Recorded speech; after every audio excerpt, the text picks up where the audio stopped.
Hello friends, this is Mayuri Singh और आपका स्वागत है हमारे चैनल लेट्स स्टडी इंडिया पे।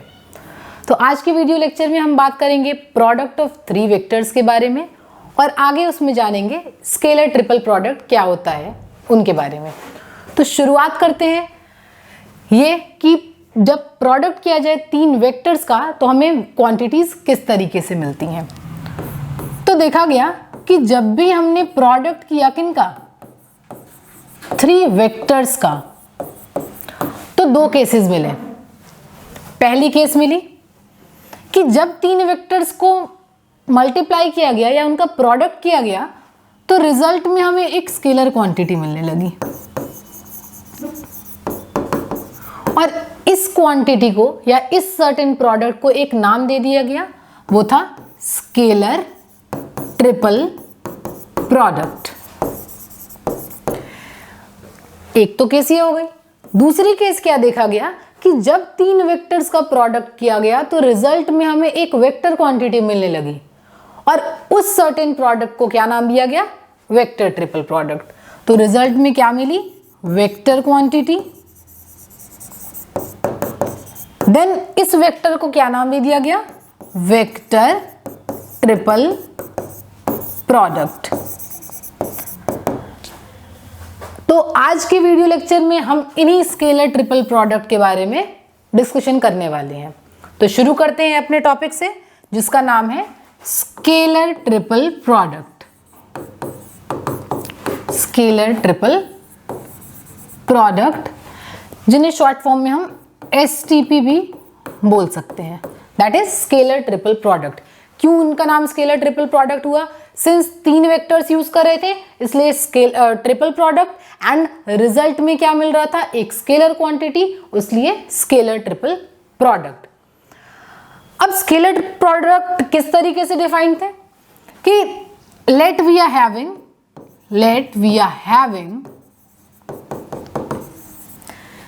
थ्री वेक्टर्स, क्योंकि ट्रिपल प्रोडक्ट है, three vectors that is A vector, B vector and C vector. तो तीन हमारे पास वेक्टर्स थे। अब इन तीन वेक्टर्स का प्रोडक्ट करना था, तब जो स्केलर ट्रिपल प्रोडक्ट डिफाइंड था वो किस तरीके से था, then scalar triple product is defined as A dot B vector cross C vector. तो ये था scalar triple product, that is A dot B cross C। अब इसमें क्या था कि तीन वेक्टर्स तो हैं पर किन्हीं दो वेक्टर का सबसे पहले हमें क्रॉस प्रोडक्ट निकालना था और उनके क्रॉस प्रोडक्ट के रिजल्टेंट वैल्यू का हमारे थर्ड वेक्टर के साथ डॉट करना था। तब जो हमारी एक रिजल्टेंट वैल्यू आती थी वो क्या कहलाती थी, स्केलर ट्रिपल प्रोडक्ट। तो देखते हैं। तो सबसे पहले अगर B क्रॉस C किया, B cross C is what, vector product. तो जब हम वेक्टर प्रोडक्ट करते हैं यानी क्या होता है कि हमें रिजल्ट में एक वेक्टर क्वांटिटी मिलती है, क्लियर। देन इससे हमें क्या मिलेगा, वेक्टर प्रोडक्ट मिलेगा, दैट इज वेक्टर क्वांटिटी। अब इस वेक्टर क्वांटिटी का क्या करना है, डॉट करना है, किसके साथ, A के साथ। और A भी क्या है, एक वेक्टर है। अब दो वेक्टर का डॉट क्या मिलता है हमें, स्केलर मिलता है। ये हमने कहाँ पढ़ा है, डॉट प्रोडक्ट में पढ़ा है कि जब भी दो वेक्टर्स का डॉट किया जाएगा देन हमें रिजल्ट में क्या मिलेगी, एक स्केलर क्वांटिटी मिलेगी।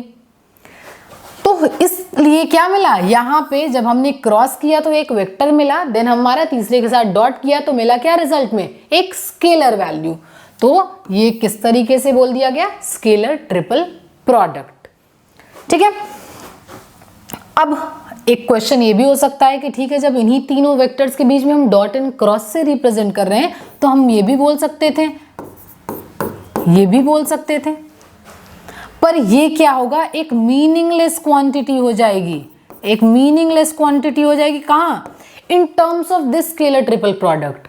क्यों, क्योंकि डॉट जब पहले कर दिया तो जब दो वेक्टर्स का डॉट किया तो ही हमें क्या मिल गया, एक स्केलर क्वांटिटी मिल गई।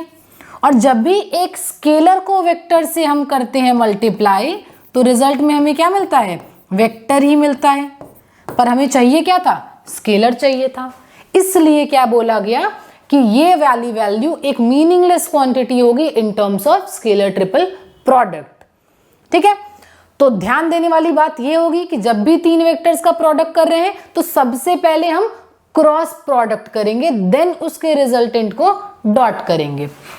तो इसीलिए ब्रैकेट में लगा दिया जाता है, और हमें पता है कि ब्रैकेट वाले टर्म्स को पहले सॉल्व करते हैं, एक ये कॉन्सेप्ट लगा सकते हैं। तो ब्रैकेट में जो टर्म्स है वो क्या है, बी क्रॉस सी, उनको पहले सॉल्व किया, उनके रिजल्ट को डॉट किया तीसरे वेक्टर के साथ। अब ये तो था एक डेफिनेशन स्केलर ट्रिपल प्रोडक्ट का। इनको एक और तरीके से डिनोट किया गया। इन स्केलर प्रोडक्ट को क्या बोला गया कि ये जो है एक ब्रैकेट में भी लिखे जा सकते हैं। वो ब्रैकेट क्या होगा, ए बी सी, जहां पे लास्ट के दो वेक्टर्स ये बताते हैं कि लास्ट के दो वेक्टर्स के बीच में क्रॉस प्रोडक्ट होगा,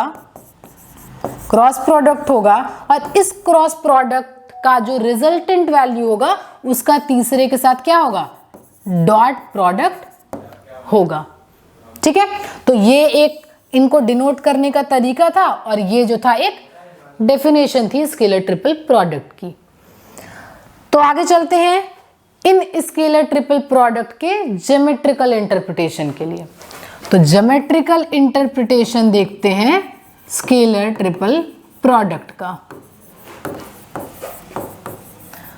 अब ज्योमेट्रिकल इंटरप्रिटेशन के लिए क्या करना हुआ कि हमें कंसिडर करना पड़ा एक पैरेललोपाइपेड शेप। तो क्या कंसिडर किया, लेट अस कंसिडर अ पैरेललोपाइपेड। ठीक है, और इस पैरेललोपाइपेड को बनाया गया तीन वेक्टर से, जहां पे वही generally A vector, B vector and C vector से इनको बनाया गया। तो हम बनाते हैं एक पैरेललोपाइपेड।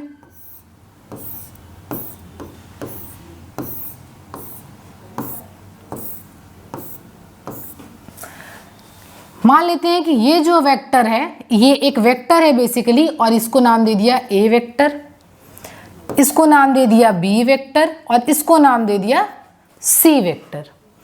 तो ये एक पैरेललोपाइपेड है जो कि तीन वेक्टर से बना है, जो कि है A vector, B vector and C vector. अब क्या बोला गया कि लेट बी और सी वेक्टर के बीच में एक सर्टेन एंगल बन रही है, और उस एंगल को नाम दिया गया थीटा का। ठीक है, तो अब स्केलर ट्रिपल प्रोडक्ट की बात करें तो स्केलर ट्रिपल प्रोडक्ट किस तरीके से डिफाइन था, ए डॉट बी क्रॉस सी से। तो इसको अगर हम इस कॉन्सेप्ट को यहां अगर अप्लाई करें तो हमें क्या करना होगा, सबसे पहले हमें बी क्रॉस सी का क्या करना होगा, प्रोडक्ट करना होगा, यानी बी वेक्टर और सी वेक्टर के बीच में एक क्रॉस प्रोडक्ट करना होगा। और वेक्टर का जब हम क्रॉस प्रोडक्ट करते हैं तो हमें पता है कि रिजल्टेंट किस तरीके से मिलती है कि जब भी दो वेक्टर्स का हम क्रॉस प्रोडक्ट करेंगे तो उन दो वेक्टर्स को ज्वाइन जब करा जाएगा तो वो सर्टेन एक प्लेन में फॉर्म करेंगे, और जो उनका रिजल्टेंट होगा उस सर्टेन प्लेन के परपेंडिकुलर एक वेक्टर मिलेगा, ये हमें पता है।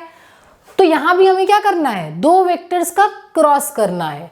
तो बी और सी वेक्टर का जैसे ही क्रॉस किया जाएगा वैसे ही क्या होगा, इनका क्रॉस किया तो ये क्या हुए, एक सर्टेन प्लेन में फॉर्म किए, और इस प्लेन के परपेंडिकुलर हमें एक और वेक्टर मिलेगा जो कि इस बी और सी का रिजल्ट बताएगा। तो बी और सी का क्या किया, क्रॉस किया, तो इस प्लेन के परपेंडिकुलर एक और वेक्टर मिला, लेट हमें ये एक नया वेक्टर मिल गया जो कि क्या था, रिजल्टेंट था बी और सी का। और इस नए वेक्टर की मैग्नीट्यूड क्या होगी, बी क्रॉस सी करते हैं तो क्या होता है, magnitude of B magnitude of C sine theta. तो ये जो हमारा रिजल्टेंट वेक्टर एक नया वेक्टर बना है उसकी मैग्नीट्यूड क्या हुई, बी सी साइन थीटा। तो ये तो हमने निकाल दिया जो कि क्या मिला, एक नए वेक्टर के टर्म्स में। सिंस हम ज्योमेट्रिकल इंटरप्रिटेशन निकाल रहे हैं इसलिए हम इस तरीके से चीजों को सॉल्व कर रहे हैं। अब क्या बात आती है कि बोलता है कि इसके रिजल्ट को क्या करना है, डॉट करना है तीसरे वेक्टर के साथ। अब यहां पे हमारा तीसरा वेक्टर कौन है, ए वेक्टर है। इनके रिजल्टेंट यानी कि दिस वेक्टर, इनका क्या करना है, डॉट करना है, किसके साथ, ए वेक्टर के साथ। अब डॉट प्रोडक्ट की बात की जाए तो क्या बोला जाता है, अगर दो वेक्टर हैं, मान लेते हैं ए वेक्टर एंड बी वेक्टर, और इनका डॉट करना है तो क्या बोलते थे कि ए का कंपोनेंट ड्रॉ करेंगे और ये जो वैल्यू होगी वो क्या बताएगी, हमारी बेसिकली ए कॉस थीटा, सिंस अगर थीटा इनके बीच के एंगल है तो ये क्या होती थी, ए कॉस थीटा, क्योंकि हमें उनका कंपोनेंट उस पर ड्रॉ करना होता है ना। तो डॉट में हमने जाना है कि हमें सिंपली एक वेक्टर का दूसरे के अलोंग कंपोनेंट ड्रॉ करना होता है। तो अब देखते हैं डॉट के लिए क्या करना है। ये हमारा एक वेक्टर ए वेक्टर हो गया, ये हमारा दूसरा रिजल्टेंट वेक्टर हो गया, कोई भी नाम दे सकते हैं, मान लिया कि हमने इसको डी वेक्टर का नाम दे दिया, कोई भी एक सर्टेन। तो अब इस ए वेक्टर का कंपोनेंट हम ड्रॉ करेंगे डी वेक्टर के अलोंग, क्योंकि डॉट कर रहे हैं, ए डॉट डी निकालना है, तो ए का कंपोनेंट अलोंग डी देखेंगे। तो जब भी कंपोनेंट की बात आती है हमें पता है कि सिंपली हम परपेंडिकुलर ड्रॉ कर देते हैं अपने वेक्टर के अलोंग, तो हमें यहाँ पे डी वेक्टर के अलोंग डॉट देखना है। तो सिंपली यहाँ से क्या होगा, परपेंडिकुलर ड्रॉ किया, परपेंडिकुलर ड्रॉ किया। अब ये जो सर्टेन लेंथ है, इतनी मान लिया, इतनी जो लेंथ है वो क्या है, कंपोनेंट है, किसका कंपोनेंट, इस ए वेक्टर का कंपोनेंट अलोंग डी वेक्टर, इतना। देन अब हम क्या देखने को मिलता है कि ये जो इतनी लेंथ है कंपोनेंट की लेंथ, वो क्या है, वो तो एक हाइट की तरह हमें दिखाई दे रही है, और वो भी किसकी हाइट, पैरेलेलोपाइपेड की हाइट। तो लेट हमने इसको बोल दिया कि ये h होगी इसकी हाइट। तो इतनी चीजें हमें a dot B cross C से दिखाई दी एक पैरेलेलोपाइपेड में, कि तीन वेक्टर्स थे, दो का हमने वेक्टर प्रोडक्ट किया तो हमें एक रिजल्टेंट वेक्टर मिला जो कि डी वेक्टर मिला, जो बी और सी के परपेंडिकुलर होगा। देन हमारा तीसरा वेक्टर जो कि ए वेक्टर है, हमें उसका कंपोनेंट लेना था डी के अक्रॉस, तो हमने क्या किया, जस्ट एक परपेंडिकुलर ड्रॉ कर दिया डी के अलोंग, और देखा परपेंडिकुलर ड्रॉ करने के बाद कि ये जो कंपोनेंट की लेंथ आ रही है वो तो पैरेलेलोपाइपेड की हाइट है, ये हाइट की तरह दिखाई दी। तो फिर क्या किया गया, इसको सॉल्व किया गया। तो स्केलर ट्रिपल प्रोडक्ट इस तरीके से तो डिफाइंड ही था। अब देखा गया कि ये जो ए डॉट बी क्रॉस सी हम कर रहे हैं वो हमें क्या मिला, जब बी क्रॉस सी किया तो देखा कि ये बी क्रॉस सी तो बेसिकली एक पैरेलेलोग्राम फॉर्म कर रहे हैं।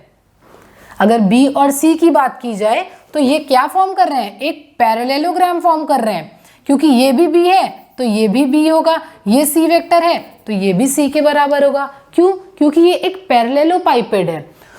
तो ये जो बी और सी थे वो इस पैरेलेलोपाइपेड की बेस क्रिएट कर रहे थे, है ना। पैरेलेलोपाइपेड इज अ 3 डायमेंशनल थिंग, तो जो ये बी और सी थे वो तो इस पैरेलेलोपाइपेड का बेस क्रिएट कर रहे थे। और ये जब हमने बी क्रॉस सी किया तो हमें पता है कि बी क्रॉस सी या वेक्टर का क्रॉस प्रोडक्ट हमें क्या देता है, पैरेलेलोग्राम की एरिया बताता है ना। तो बी क्रॉस सी से हमें क्या पता चल गया था कि हमें क्या मिल गई है, एरिया मिल गई है, किसकी, एरिया ऑफ पैरेलेलोग्राम मिल गई है, क्योंकि ये इस सर्टेन का एक बेस बना रहा था, क्योंकि बी और सी का क्रॉस करेंगे तो वो सर्टेन एक प्लेन में लाई करेंगे, ये तो ऑब्वियस है। और बी और सी हमने देखा कि वहां से हमें एरिया ऑफ पैरेलेलोग्राम मिलती है। ये तो हो गया था जब हमने क्रॉस किया था, कि जब क्रॉस किया तो एरिया ऑफ पैरेलेलोग्राम मिल गया। अब इसका क्या कर रहा था, डॉट किया था। तो जब डॉट किया इसमें तो हमने क्या देखा कि जब कंपोनेंट देखा तो यहाँ पे हमें हाइट मिल गई थी पैरेलेलोपाइपेड की, तो इस h की वैल्यू हमें नहीं पता है, तो ये h हमें क्या मिला। अब अगर इस ट्राइंगल की बात करें तो मान लेते हैं कि अगर फाई एंगल बन रहा है d वेक्टर और a वेक्टर के बीच में, तब cos phi is equals to क्या हो सकता है, cos phi is what, base upon hypotenuse. Then इस ट्राइंगल का बेस क्या बन रहा है, h के बराबर मिल रहा है, जो कि हमने हाइट बोल दिया, पर सिंस हम डॉट कर रहे हैं तो इसका कंपोनेंट, ए का कंपोनेंट बनाया परपेंडिकुलर के साथ, तो ये हमें हाइट मिल गई पैरेलेलोपाइपेड की। और ये राइट एंगल ट्राइंगल में ये एच जो है वो क्या था, बेस बन रहा था। तो बेस अपॉन हाइपोटेनस किया, hypotenuse is what, this A vector, और इसका मैग्नीट्यूड क्या था, ए था। तो यहां से हमें हाइट क्या मिल गई, ए कॉस फाई मिल गई, ठीक है, ए कॉस फाई। तो एरिया और जब डॉट इनका किया तो हमें क्या मिला, हाइट मिल गई। Height of what, height of parallelepiped. तो ये देखा कि ठीक है, यहां से हमने अगर बी क्रॉस सी किया था तो हमें क्या मिला था, जो भी बी क्रॉस सी मिला था, और जब डॉट किया तो हमें क्या मिल गया, ए कॉस फाई मिल गया। ये तो वैल्यू हो गई थी स्केलर ट्रिपल प्रोडक्ट की। बट अगर हमने ज्योमेट्रिकल इंटरप्रिटेशन के टर्म्स में देखा तो बी क्रॉस सी से हमें एरिया मिल गया था पैरेललोग्राम का, और जब डॉट किया तो हमें हाइट मिल गई थी। अब जब कभी भी एरिया इंटू हाइट करते हैं तो रिजल्टेंट हमें क्या मिलता है, एक वॉल्यूम मिलता है। तो ये क्या हो गया, वॉल्यूम मिला of what, volume of parallelepiped, volume of parallelepiped.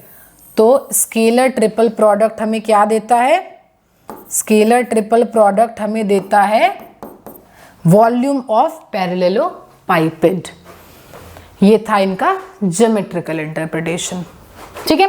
तो यहां से हमें इतनी चीज तो क्लियर हो गई है कि जब भी हम क्या करेंगे, स्केलर ट्रिपल प्रोडक्ट करेंगे तो हमें क्या मिलेगा, वॉल्यूम मिलेगा ऑफ पैरेलेलोपाइपेड। ये हमने ज्योमेट्रिकल इंटरप्रिटेशन में देख लिया। तो इसको एक फिजिकल सिग्निफिकेंस की तरह भी यूज कर सकते हैं कि हमने जब स्केलर ट्रिपल प्रोडक्ट किया तो उसको एज अ फिजिकल सिग्निफिकेंस हम क्या देख सकते हैं कि ये क्या बताता है, वॉल्यूम बताता है पैरेलेलोपाइपेड का, ठीक है।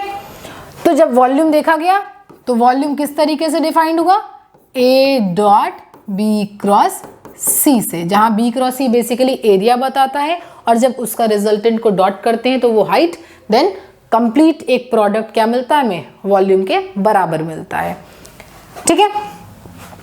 अब क्या बोला गया कि जब हमने पैरेलेलोपाइपेड बनाया था तो वो क्या था, समवॉट इस तरीके का था, है ना, ये सी वेक्टर, ये बी वेक्टर, ये ए वेक्टर, इनके बीच की एंगल थीटा, और जो हमारा रिजल्टेंट डी वेक्टर मिला था उससे एंगल फाई बन रही थी।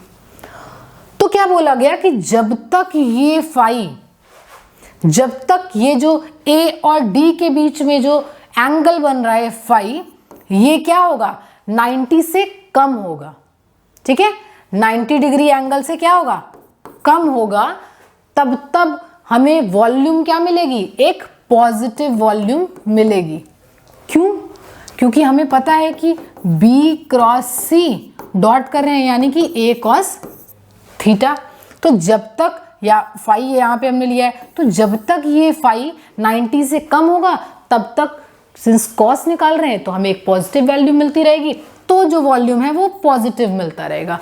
पर जैसे ही इस फाई की वैल्यू 90 से ज़्यादा हुई, इस फाई की वैल्यू 90 से ज़्यादा हुई, कॉस की वैल्यू क्या आने लगेगी, नेगेटिव आने लगेगी। तो जैसे ही ये एक्सीड करेगा 90 से ज़्यादा, वॉल्यूम हमें नेगेटिव मिलने लगेगा। बट क्या ये पॉसिबल है, बिल्कुल नहीं। इसलिए वॉल्यूम किस तरीके से डिफाइंड है, ए डॉट बी क्रॉस सी का मॉड्यूलस, ताकि नेगेटिव वैल्यू भी जो हो वो पॉजिटिव बन जाए, सिंस वॉल्यूम जो है कभी नेगेटिव नहीं हो सकता है। तो इतनी चीजें थी geometrical interpretation of scalar triple product में। तो अगर रिकैप देखा जाए तो स्केलर ट्रिपल प्रोडक्ट हमने क्या देखा, सिंपली कि तीन वेक्टर्स हैं तो ये डिफाइंड होगा A dot B cross C से। बी क्रॉस सी हमारा सबसे पहले दो वेक्टर्स के बीच में क्रॉस किया जाएगा, उनके रिजल्टेंट को डॉट करेंगे, और हमने इनके ज्योमेट्रिकल इंटरप्रिटेशन से क्या देखा कि ये स्केलर ट्रिपल प्रोडक्ट क्या बताता है, वॉल्यूम बताता है ऑफ व्हाट, पैरेलेलोपाइपेड। ये था ज्योमेट्रिकल इंटरप्रिटेशन और स्केलर ट्रिपल प्रोडक्ट। अब देखते हैं कि ये स्केलर ट्रिपल प्रोडक्ट किसमें, कंपोनेंट फॉर्म में। तो scalar triple product short form में एसटीपी सिंपली लिख दिया है, स्केलर ट्रिपल प्रोडक्ट इन कंपोनेंट फॉर्म, कंपोनेंट फॉर्म।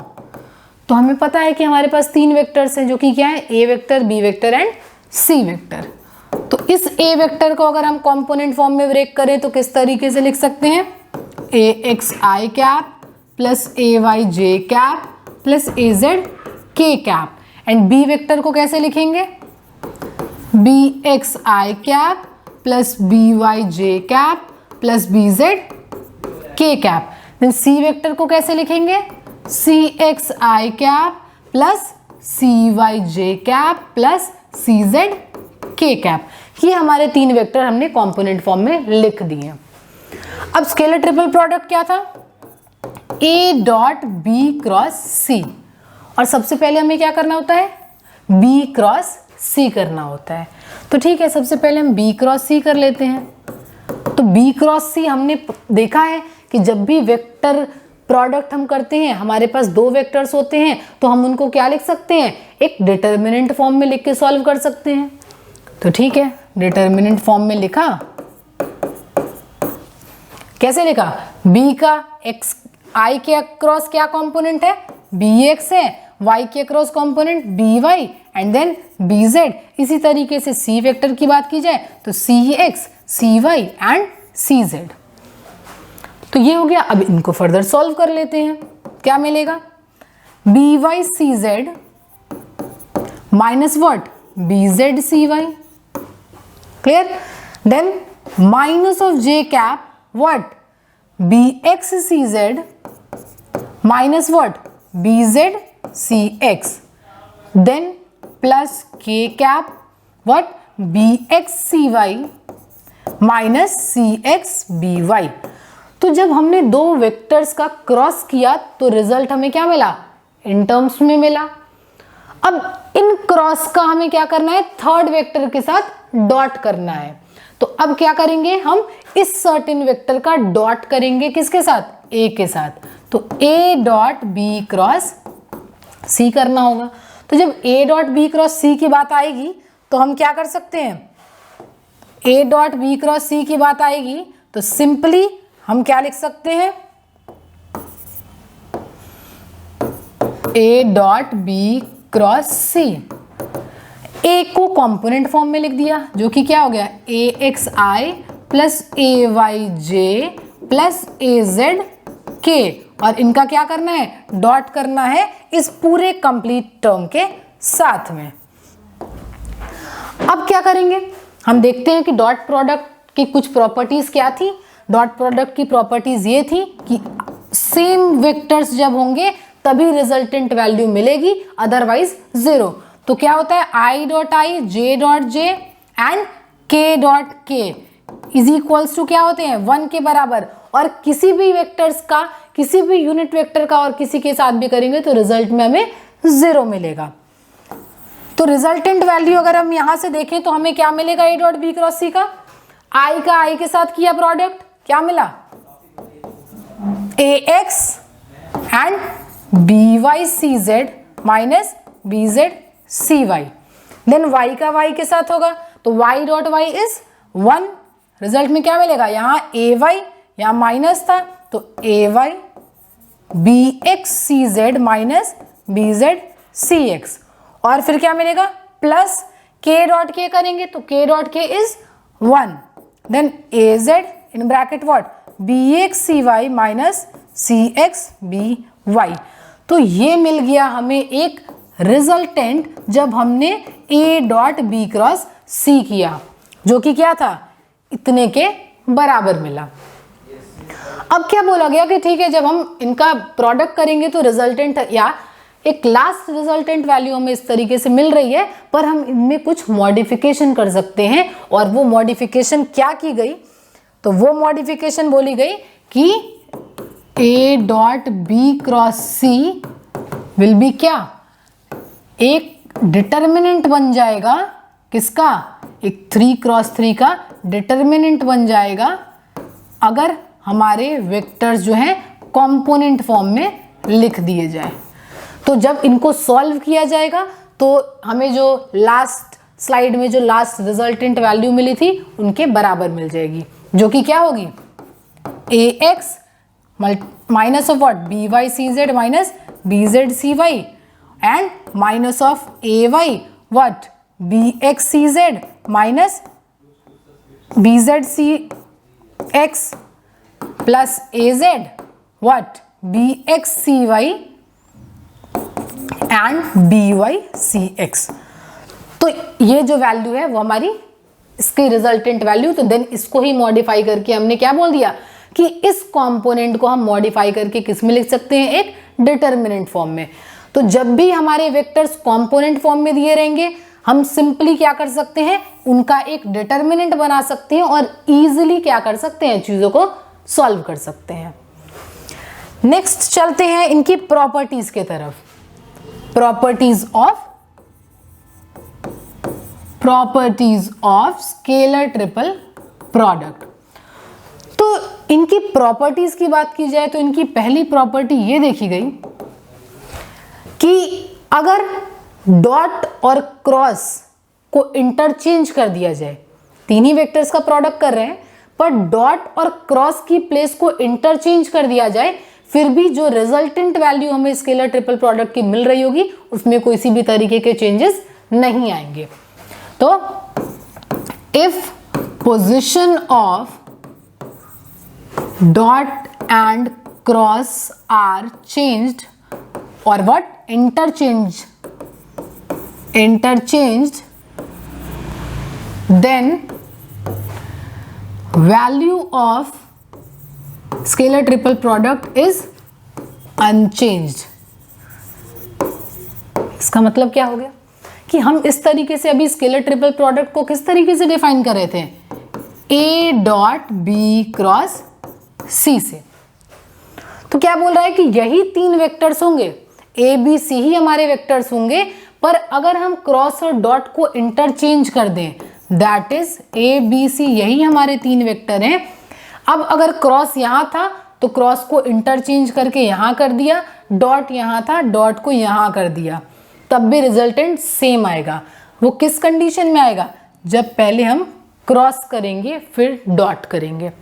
तो ये वैल्यू क्या होगी, इसके बराबर ही होगी, क्योंकि पहले यहां भी क्रॉस कर रहे हैं फिर डॉट कर रहे हैं, यहां भी पहले क्रॉस कर रहे हैं फिर डॉट कर रहे हैं, पर सेम वही ए बी सी वेक्टर्स होने चाहिए जो कि यहां पे यूज किए गए हैं।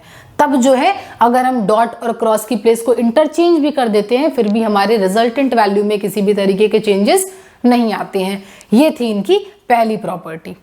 ठीक है, सेकेंड प्रॉपर्टी की अगर बात की जाए तो क्या बोला गया कि अगर हमारे पास ये तीन वेक्टर्स हैं, ठीक है, A vector, B vector and C vector, तो इन वेक्टर्स में अगर हम एक साइक्लिक परम्यूटेशन अप्लाई करते हैं या साइक्लिक फॉर्म में एक क्लॉकवाइज टाइप में अगर हम इनमें चेंजेस कराते हैं तो भी जो इनकी रिजल्टेंट वैल्यू होगी, रिजल्टेंट स्केलर ट्रिपल प्रोडक्ट होगा, उसमें चेंजेस नहीं आएंगे। That is what, if there is cyclic permutation in between the vectors, then the scalar triple product is same, या the value of scalar triple product is same। इसका कहने का क्या मतलब है कि हम a dot B cross C से वेक्टर्स को डिफाइन करते हैं। क्लियर। अब एक साइक्लिक या क्लॉकवाइज चेंजेस की बात किया है तो मान लेते हैं एक वेक्टर हमारा b एंड c, अब ये जो है एक साइक्लिक वे की चेंज की बात किया है। क्लियर। तो एक साइक्लिक वे में अगर हम देखें तो इसने क्या बोला कि जब हम साइक्लिक वे में अगर वैल्यूज को चेंज करें तब भी हमारे प्रोडक्ट के रिजल्टेंट में किसी भी तरीके के चेंजेस नहीं दिखाई देंगे। दैट इज अगर हमारे पास वेक्टर है b एंड c, रिजल्टेंट क्या मिला, कुछ एक वेक्टर मिला होगा, उसका डॉट किया किसके साथ, a के साथ। ठीक है, अब इनके मान लेते हैं एक साइक्लिक वे में ही चले तो a and b are in cyclic order, then a cross b का अगर हम पहले क्रॉस कर लेते हैं, तीसरे वैल्यू जो हमारी बची क्या, c वेक्टर बची, उसका डॉट कर देते हैं, तब भी जो रिजल्टेंट होगा वो क्या होगा, सेम होगा। ठीक है, देन क्या बोला, ठीक है बी एंड सी का तो देख ही लिया। अब सी और ए भी क्या है, एक साइक्लिक वे में है, एक क्लॉकवाइज डायरेक्शन में है। तो सी और ए का क्या किया जाए, अगर सी और ए का क्रॉस किया जाए और उसके रिजल्टेंट को क्या बचा, बी बचा, उसके साथ डॉट कर दें तो भी चेंजेस नहीं आएंगे। तो ये थी बेसिकली एक प्रॉपर्टी कि अगर हम एक साइक्लिक ऑर्डर, एक क्लॉकवाइज डायरेक्शन में वेक्टर्स को अगर हम पहले क्रॉस करते जाएं फिर उसके बाद तीसरे वाले से डॉट करें तो रिजल्टेंट में किसी भी तरीके के चेंजेस नहीं मिलेंगे। ठीक है, अब इनको इस तरीके से भी लिखा जा सकता है ए बी सी, जहाँ पे ये दो वेक्टर्स क्या बता रहे हैं, इनके लिए ये होगा, जहाँ पे ये दोनों वेक्टर बता रहे हैं कि इनके बीच में क्रॉस हो रहा है और उसके बाद रिजल्ट हो रहा है या डॉट किया जा रहा है रिजल्टेंट वैल्यू का ए के साथ। इनके लिए क्या हम एक डिनोट कर सकते हैं इनको सी ए बी, जहाँ पे ए और बी के बीच में क्या हो रहा है, क्रॉस हो रहा है और तीसरा जो है डॉट हो रहा है।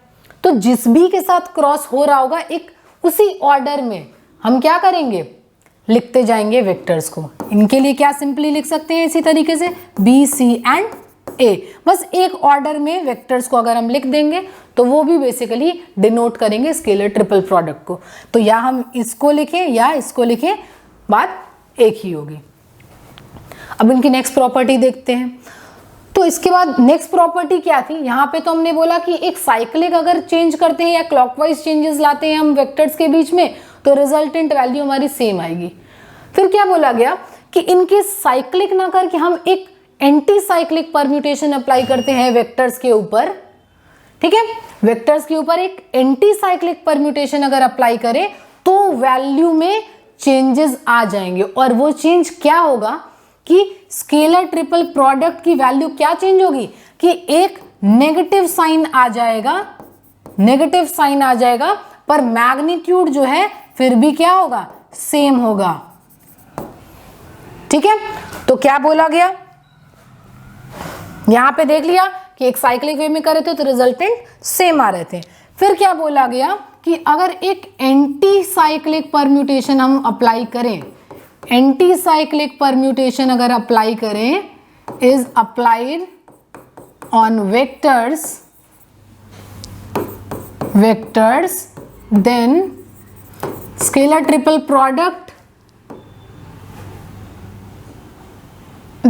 triple product is same in magnitude but it will have a negative sign। जैसे कि स्केलर ट्रिपल प्रोडक्ट है defined A dot B cross C से। अभी तीन वेक्टर्स के साइक्लिक की बात कर रहे थे तो ए बी एंड सी हो गया था। अब एंटी साइक्लिक करेंगे, यानी व्हाट, ये किया फिर ये किया फिर ये किया, इसके पहले साइक्लिक कर रहे थे तो ये तो बेसिकली इस तरीके से पहले कर रहे थे। अब एंटी साइक्लिक जब किया तो क्या बोला कि बी क्रॉस सी किया था फिर ए के साथ रिजल्टेंट किया था। अब इसका मतलब क्या हो गया, इसी बी क्रॉस सी को हम इंटरचेंज कर दें। अगर इसको बी क्रॉस सी ना लिखते हुए हमने क्या कर दिया, सी क्रॉस बी कर दिया, तो एक साइक्लिक ऑर्डर हमने इनका यही माना हुआ है, एक साइक्लिक ऑर्डर यही माना है। पर यहाँ पे देख रहे हैं साइक्लिक ना जाते हुए, साइक्लिक क्या होता बी क्रॉस सी जो कि ये था, पर यहाँ पे हमने एक साइक्लिक ऑर्डर को क्या कर दिया या एक क्लॉकवाइज को क्या कर दिया, एंटी क्लॉकवाइज फॉर्म में कर दिया। तो बी क्रॉस सी की जगह क्या किया, सी क्रॉस बी कर दिया।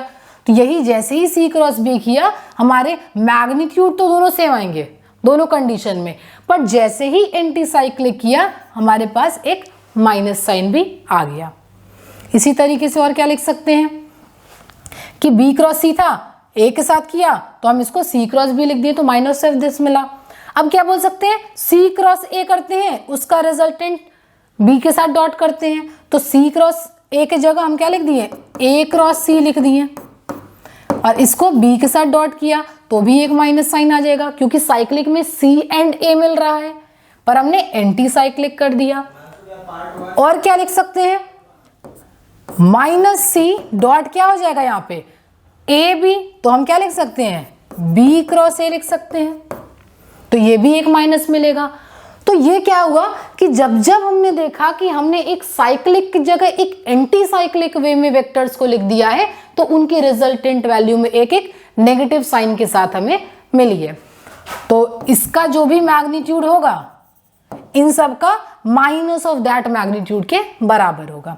इनको हम फर्दर क्या लिख सकते हैं, डिनोट अगर किया जाए तो ब्रैकेट के बाहर ही एक माइनस साइन लगा देंगे, देन ए सी बी, और क्या लिख सकते हैं, माइनस बी ए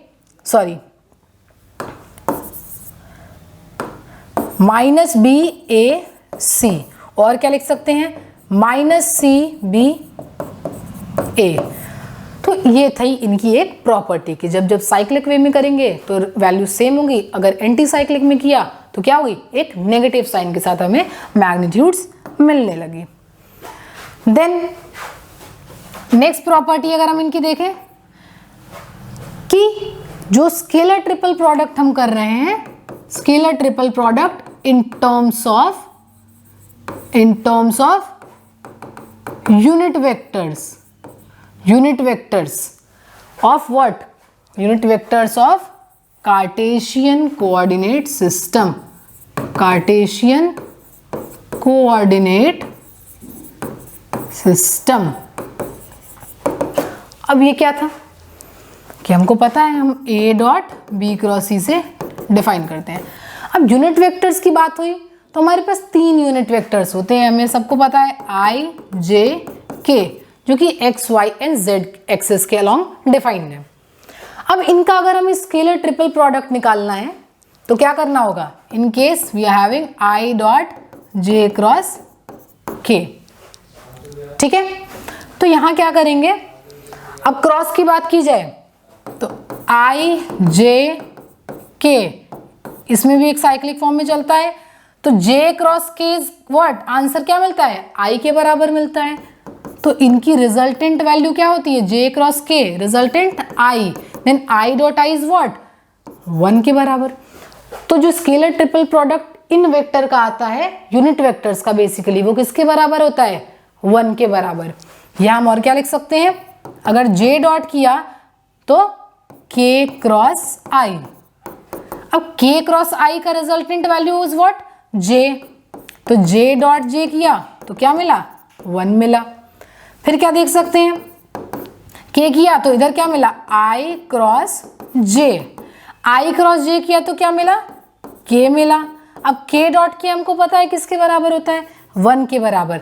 तो हर केस में देखा गया यूनिट वेक्टर के टर्म्स में कि जब जब हम यूनिट वेक्टर्स का स्केलर ट्रिपल प्रोडक्ट करेंगे वैल्यू हमेशा सेम आएगी। और ये हमने इसकी प्रॉपर्टी भी देखी है कि A dot B cross C करें या B dot C cross A करें या C dot A cross B करें, वैल्यू हमेशा सेम होगी, जिसको हम यहाँ से भी प्रूव कर सकते हैं। फिर हमने एक और बात बोली थी कि अगर ये तो साइक्लिक वे जा रहा है, अगर एंटी साइक्लिक करते हैं तो माइनस ऑफ दैट मिलता है, तो वो भी चेक कर लेते हैं कि क्या अगर हम एक एंटी साइक्लिक वे में स्केलर्स को मल्टीप्लाई करें या स्केलर ट्रिपल प्रोडक्ट करें वेक्टर्स का, तो नेगेटिव ऑफ दिस वैल्यू मिल रही है या नहीं मिल रही है। तो देख लेते हैं, यहाँ पे क्या थी, आई डॉट जे क्रॉस के जगह क्या कर देंगे, के क्रॉस जे कर दिया, तो ये हो गया आई डॉट के क्रॉस जे का रिजल्टेंट। जे क्रॉस के करते थे तो आई मिलता था अगर वेक्टर की बात करें तो, और के क्रॉस जे जब करते थे तो माइनस ऑफ आई मिलता था। तो यहाँ पे क्या मिल गया, माइनस ऑफ आई। देन इसको हम क्या लिख सकते हैं, आई डॉट आई लिख सकते हैं, और आई डॉट आई इज व्हाट, 1 के बराबर, तो ये क्या हो गया, -1 के बराबर। तो यहाँ पे देखा कि बिल्कुल अगर एक साइक्लिक वे में जा रहा है तो रिजल्टेंट 1 मिल रहा है, बट अगर हमने एक एंटी साइक्लिक वहां पे परम्यूटेशन अप्लाई किया तो रिजल्टेंट क्या मिल रहा है, with negative sign of same magnitude. इसी तरीके से हम क्या कर सकते हैं, जे क्रॉस आई क्रॉस के कर सकते हैं तो भी क्या मिलेगा, -1, और यहाँ भी क्या करेंगे, अगर के डॉट जे क्रॉस आई हो गया तो रिजल्टेंट क्या होगा, -1। इनको अगर हम डिनोट करें तो बेसिकली कैसे डिनोट कर सकते हैं, आई जे के, और इनको कैसे करेंगे, जे के आई, और भी क्या इनको क्या लिख सकते हैं, के आई जे। और ये क्या हो गए विद माइनस साइन। अगर इनकी बात करें तो माइनस आई के जे के बराबर होंगे।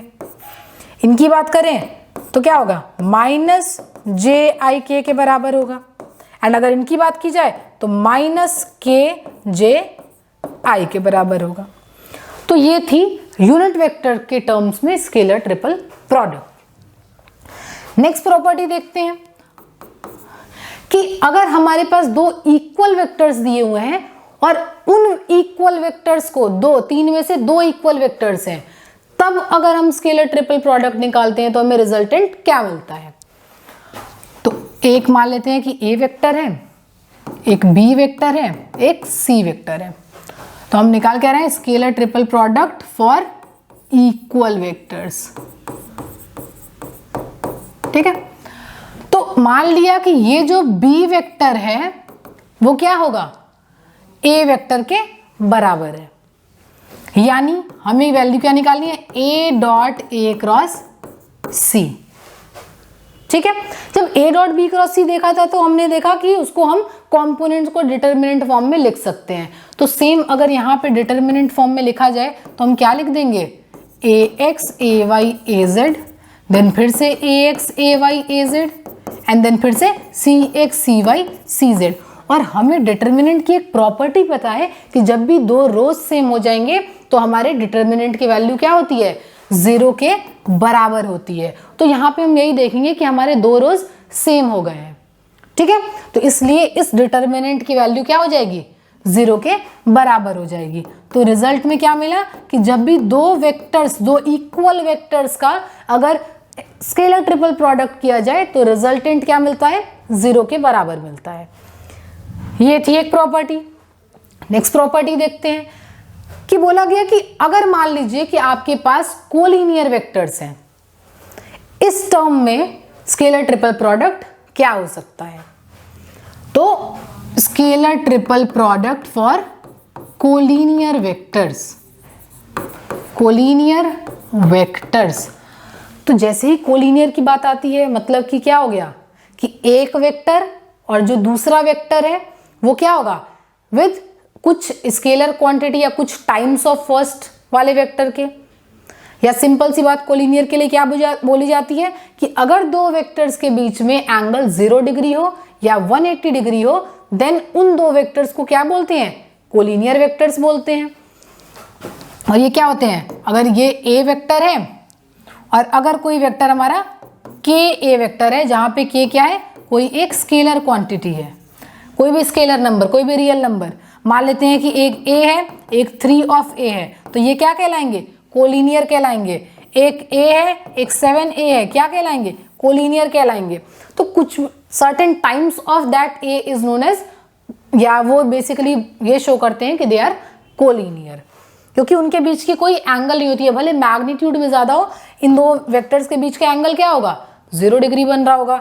या अगर ए एंड माइनस ए की बात करें तो भी कोलिनियर होंगे, क्योंकि डायरेक्शन चेंज हो रही है। माइनस इज व्हाट, जस्ट कि वो चेंज ऑफ डायरेक्शन बता रहा है। तो यहाँ पे इसी कोलिनियर वेक्टर्स की बात हो रही है। इन कोलिनियर वेक्टर का स्केलर ट्रिपल प्रोडक्ट निकालना है। तो मान लेते हैं ए वेक्टर है, बी वेक्टर है और सी वेक्टर है, और ये बी वेक्टर जो क्या है वो K times of A vector है। क्लियर। तो इसका स्केलर प्रोडक्ट क्या होगा A dot B cross C. क्या होगा A dot B is what K times of A vector cross C vector. Then हम क्या करेंगे, पहले क्रॉस किया, इसको क्या बोलेंगे के ए डॉट ए क्रॉस सी। और अभी हमने देखा था कि जब भी दो इक्वल वेक्टर्स हमारे पास आ जाएंगे, ये तो हो गया एक कांस्टेंट की तरह, तो ये इसकी अगर बात करें तो क्या बोलेंगे कि जब भी दो इक्वल वेक्टर्स थे, तो हमने देखा था अभी जस्ट कि इनकी वैल्यू क्या होती है 0 के बराबर होती है। तो k ऑफ 0 इज व्हाट 0। तो क्या देखने को मिला कि जब भी दो कोलिनियर वेक्टर्स होंगे तो जो उनका स्केलर ट्रिपल प्रोडक्ट आएगा उसकी रिजल्टेंट क्या आएगी 0 के बराबर आएगी। और जब भी दो इक्वल वेक्टर्स होंगे तो भी देखा कि 0 के बराबर आएगी। देन अगर इनकी लास्ट प्रॉपर्टी की बात करें तो बेसिकली ये कंडीशन है कि condition for vectors to be coplanar या कोप्लेनैरिटी की कंडीशन की कौन सी ऐसी कंडीशन है कि दो प्लेन्स को कोप्लेनर बोला जाएगा। ठीक है, अभी हमने बात किया कोलिनियरिटी की, तो कोलिनियरिटी में हमने क्या देखा कि जब भी दो लाइंस के बीच की या दो वेक्टर्स के बीच का एंगल क्या होगा, या तो 0 डिग्री होगा या 180 डिग्री होगा, तब दो वेक्टर्स को हम क्या बोलेंगे, कोलिनियर बोलेंगे।